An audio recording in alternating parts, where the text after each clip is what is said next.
We often hear that we can never grow enough food in these islands to feed ourselves.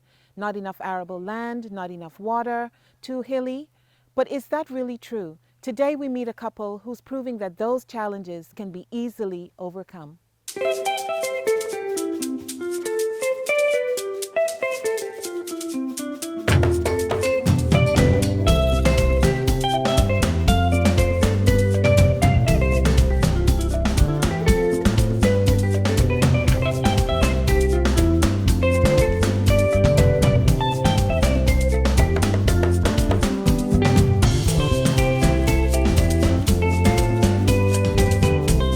This morning we're at Pleasant Valley Farm and we're meeting with David and Deborah to look at their farm and see all the wonderful work that they're doing here in Pleasant Valley. David and Deborah, nice to see you this Nice morning. to How are see you you guys too. doing? Good morning, Portia. Welcome. Great, fantastic. So we are excited to be here today and we can't wait to look around your amazing farm. Why don't you come Welcome. inside? Let's go.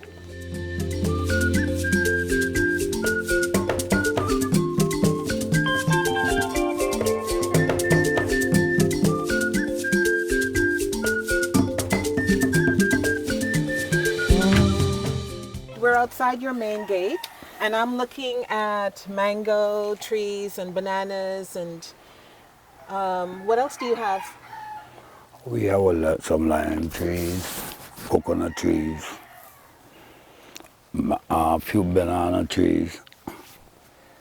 Cane. Yeah, this one is a plantain you're looking at right there. Right. So we're gonna go inside. We're gonna go inside and look at all that you have going on in there.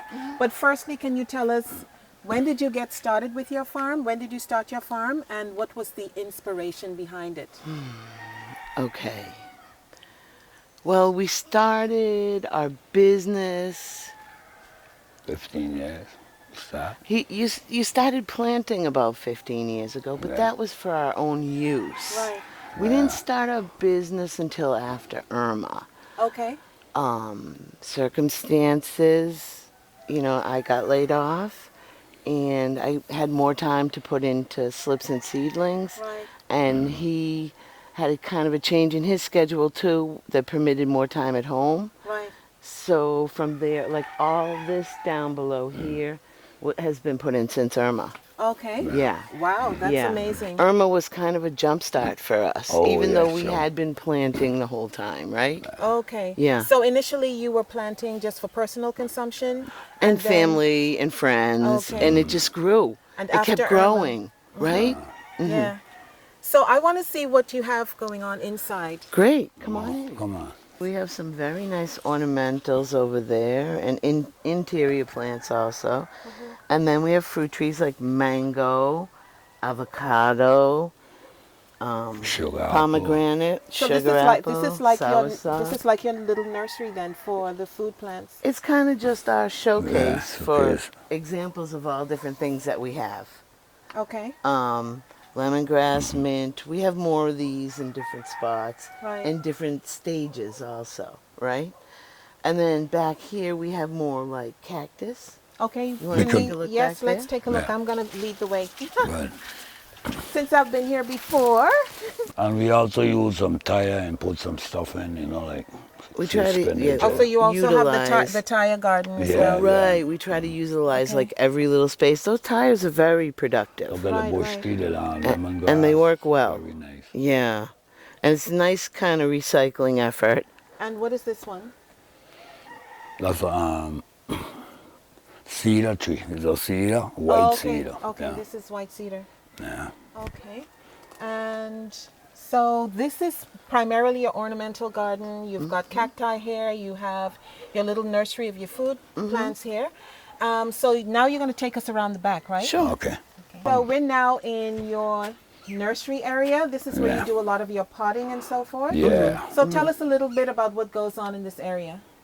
Go ahead. Okay, so we start our plants usually with slips in this kind of a bed type box from plants that we already have here. These are lettuce that are coming from seed. What are these here, hon? Popeye. Papaya, and these are from seed. But then these, thyme, basil, mint. These are all from cuttings. Okay. And then after they catch in the box, we put them into pots and let them come larger. And then sell them. Okay, so we often hear that we can't grow enough food in the Virgin Islands to feed ourselves. And I have visited quite a number of small farms recently, and I realized that really is far from the truth. Right. What do you think, and what are your hopes for agriculture in the BVI in the future? Well, we're big promoters of the backyard garden.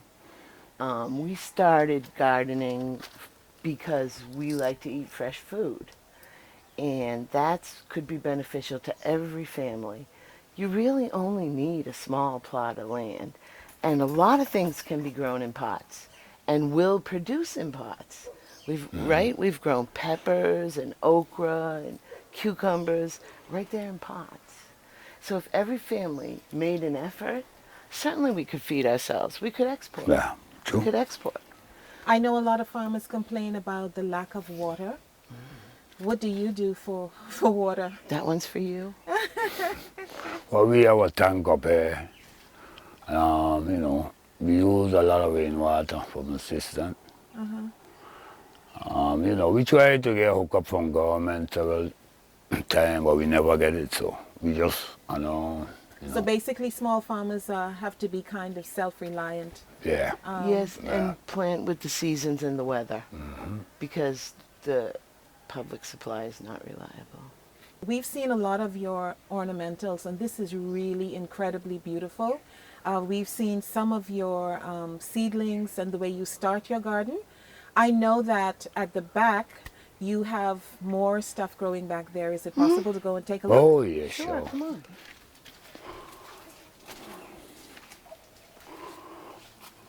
Those are merengue, more soursop. There's a lot of soursop. That's this is a peanut. Okay. I Which one? know. This one is the peanuts? That's one peanut, yeah. A lot of soursop and sugar apple were in Yeah. this valley before the storm. Ah. So when we finally caught ourselves and figured out how many were lost, we started growing them from seed. Yeah, To so sort lot of of them. to sort of Yeah. replenish. Yeah, to Okay. reforest. So talk to us. I know when I spoke to you before, you said you want to focus on more of the traditional plants of the Virgin Islands. Talk to us a little bit about that and some of those traditional plants that you're growing. We have mango, banana, plantain, things that are indigenous, cane. What else, honey? Peas, a lot of pigeon peas. Yeah, pigeon A lot of peas, seasoning peppers. What we find is things that belong here grow the best here and produce the sweetest, fruit. So instead of trying to do things that really belong in northern climate, we really want to focus more on things that belong here. Okay. Yeah. I know that you have some more stuff growing in the back, so Yeah, come Yeah. take a look. okay, I see there are a lot of little pathways, which makes it very pleasant. And again, you've got a lot more ornamentals around. Right, now if you come down here, you'll see we have cane slips here, and then we have cane planted. yeah, this For every plant we have a slip or a seedling, something in pot that you can Yeah. take with you. Right. And then more palms and different plants that you would use outside and also indoors. I mean, these are wonderful indoors, and they really complement the interior. come a little closer. I want to introduce you to the blue cane. Oh, Yes. So I know that It's a I've red- seen you at quite a number of markets selling a lot of sugar cane. Tell us about why is it you have so much sugar cane? It seems to be like is it your major cash crop? Oh yeah, it sell real good. This is the blue one, and we have on the next side we got some green one on the other side. Okay. But this is very soft. And approximately how much sugar cane would you say you produce per year? Do you have an idea? What do you say on how much? What's that? Approximately how much sugar cane would you say you produce per year? It's a lot. I would say a couple of 100 pounds at least. Okay. Peeled, cut, and ready for consumption. Yeah. That's how we usually sell it. Unless the customer wants to peel their own. Some people do. Okay, I see that you have back here loads of sugarcane and loads of bananas. We also have some planting in between, you know, and cleaning and working on it all the time. Rain falling, it's a lot of bush growing, you know, but this is the green cane. We call it white cane. Okay. That's the next softest cane to the blue one back there. So you said the white cane is softer than the... Yeah. No, the blue one is softer Oh, than the the blue white cane one. is softer than the white cane. Yeah. Okay. It's a lot of different breed. This is a different breed here too. Okay.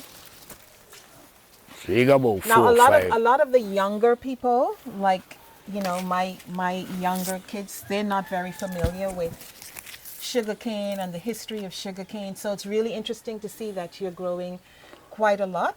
And it would also be great to have little school tours on your farm to teach children about, you know, sugarcane, the history of sugarcane, because we have a huge history of sugarcane in the Caribbean, not only just in the BVI. And in this valley. Oh, and in this We, valley. we That's start, interesting. we, In this we valley. tried to do it, but it didn't work out, you know. We were St. George's School Maybe it was too soon after the storm. and Chicago School, where it didn't work out, so we What do just- you think? The children are not sufficiently sensitized to farming? Or was it something they weren't particularly interested in? What do you think? Something like that. Something like that? What do you think we need to do to get young people more interested in farming? Because right now, I think all of us are very concerned about food sustainability. Like, how are we going to feed ourselves if the food stops coming from the US or if there's a shortage? And, you know, like, how do we get more young people interested in farming and to appreciate that there's tremendous value in farming? We started with a secondary school. Right. I think we should have started at the primary school level. Yes. I think Okay. we need to start younger. Yes. Yeah. Yes.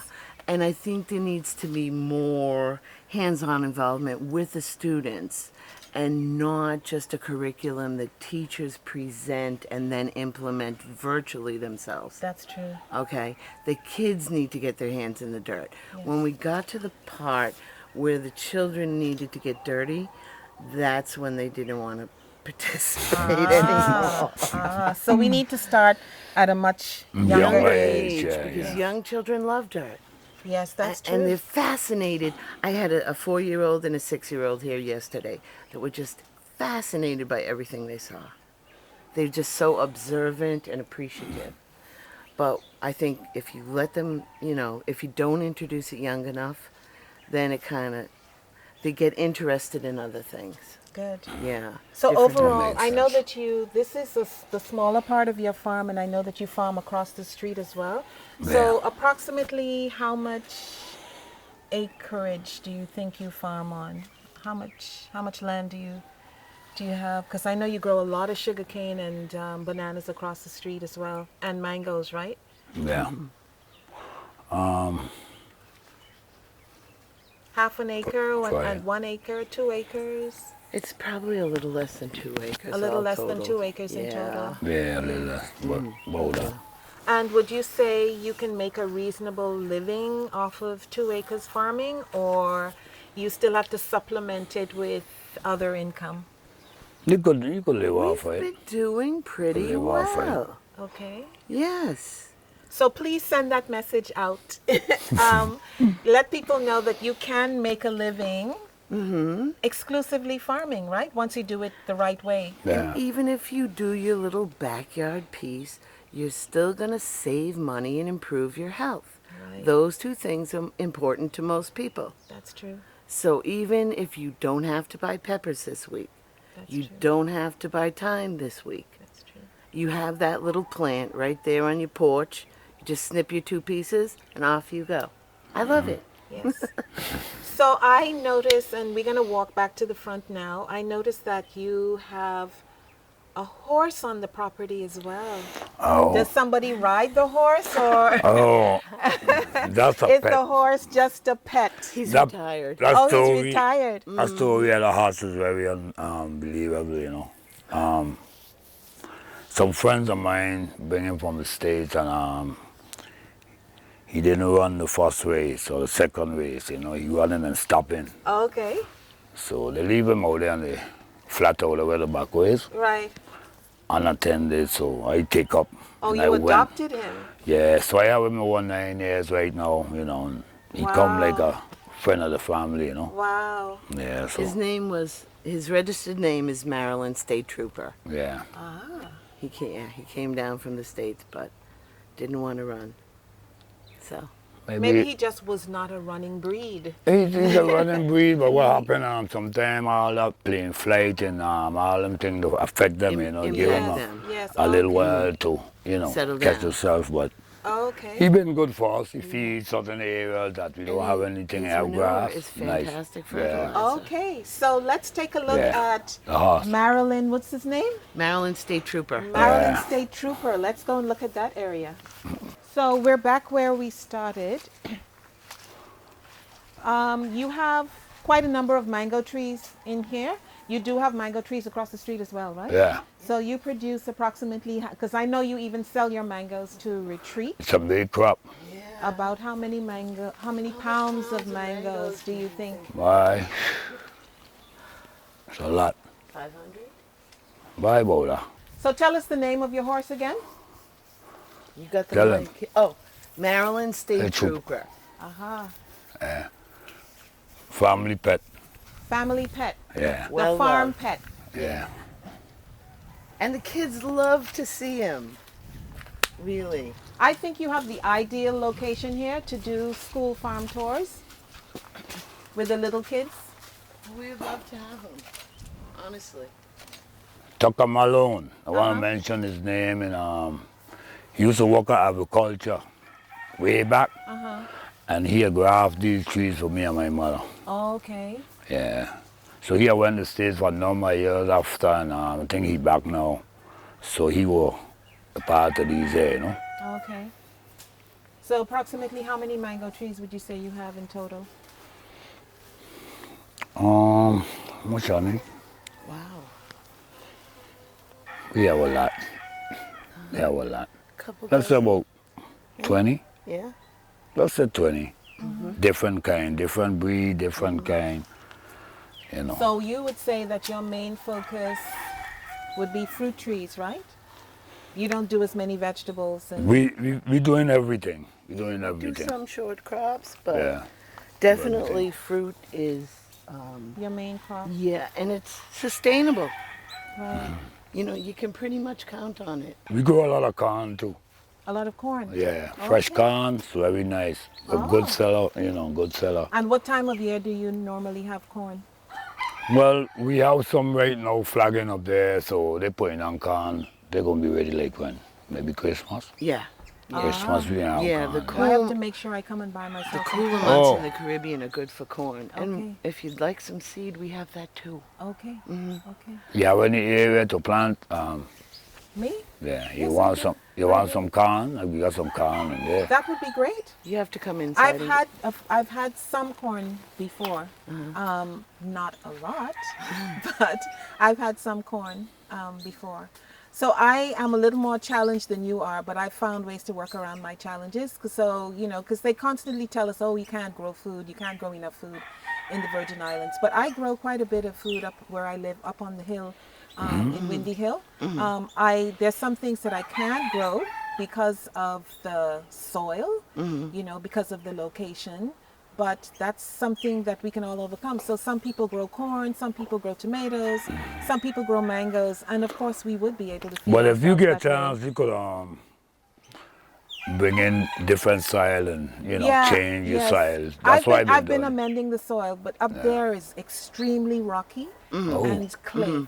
So Yeah, that's too. holds a tremendous amount of water. So I've been working on, one area at a time, and I can see the improvement. So Good. yeah. Good. See, I got some topsoil there put on in case I want some to Yes. carry area, but to Yes. get up in the ground with it. Yes, yes. I get it from Parry too, you know. Yes, and then I use all the fallen leaves and stuff on the property. I don't Oh, dispose of good. any of them. I- I compost a lot, so Wonderful. yeah, there are ways it can be done. I ain't the kind of person who bash the government and say they gotta do this, they gotta do that, Right. you know. But when they're ready, we gonna be here, you know. Yes. So if I they think come by, support and, is what we want Yeah, more than yeah, anything yeah. else. Support. You know, an extension program would be ideal. Yes. You know, where you have agents who go out and Yes. promote small backyard Yes. farming. Yes.